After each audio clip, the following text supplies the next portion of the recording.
রাত্রে শুয়ে পড়ার পর মিডনাইটে দেখবেন গলার কাছে টক জল চলে এলো, গলাটা জ্বলে উঠলো। এরকম সিমটম হয় কাদের ক্ষেত্রে? যাদের একটু ওবেজ কিংবা যাদের লাইফস্টাইলের মধ্যে ফাস্ট ফুড এটা ওটা খাওয়ার প্রবণতা রয়েছে। দেখবেন ওই অ্যাসিড যখন আমার খাদ্যনালীতে উঠে আসছে, আমাদের খাদ্যনালীতে কিন্তু আনপ্যারালাল ড্যামেজ করতে পারে ওই অ্যাসিড। কি করে? প্রথম ইনিশিয়ালি পেপটিক স্ট্রিকচার করে।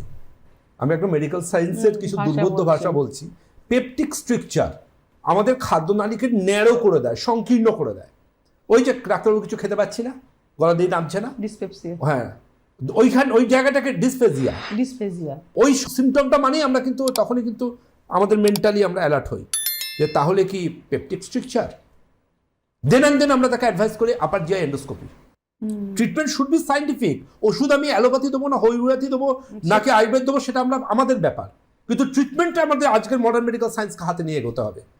যদি তখনও সেটার প্রপার ট্রিটমেন্ট না করে, দ্যাট ইজ ব্যারেড ইসোফেগাস হতে পারে।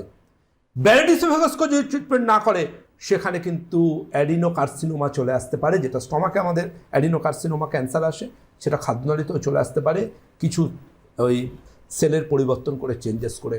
সুতরাং মাথায় রাখবেন একটা কথা বারবার বলবো, অ্যাসিডিটি হচ্ছে, বুক জ্বালা করছে, গলায় টক ঢেকুর উঠছে, ইগনোর করবেন না। আয়ুর্বেদ চিকিৎসা বিজ্ঞানের সুস্থ সুন্দর চিকিৎসা রয়েছে।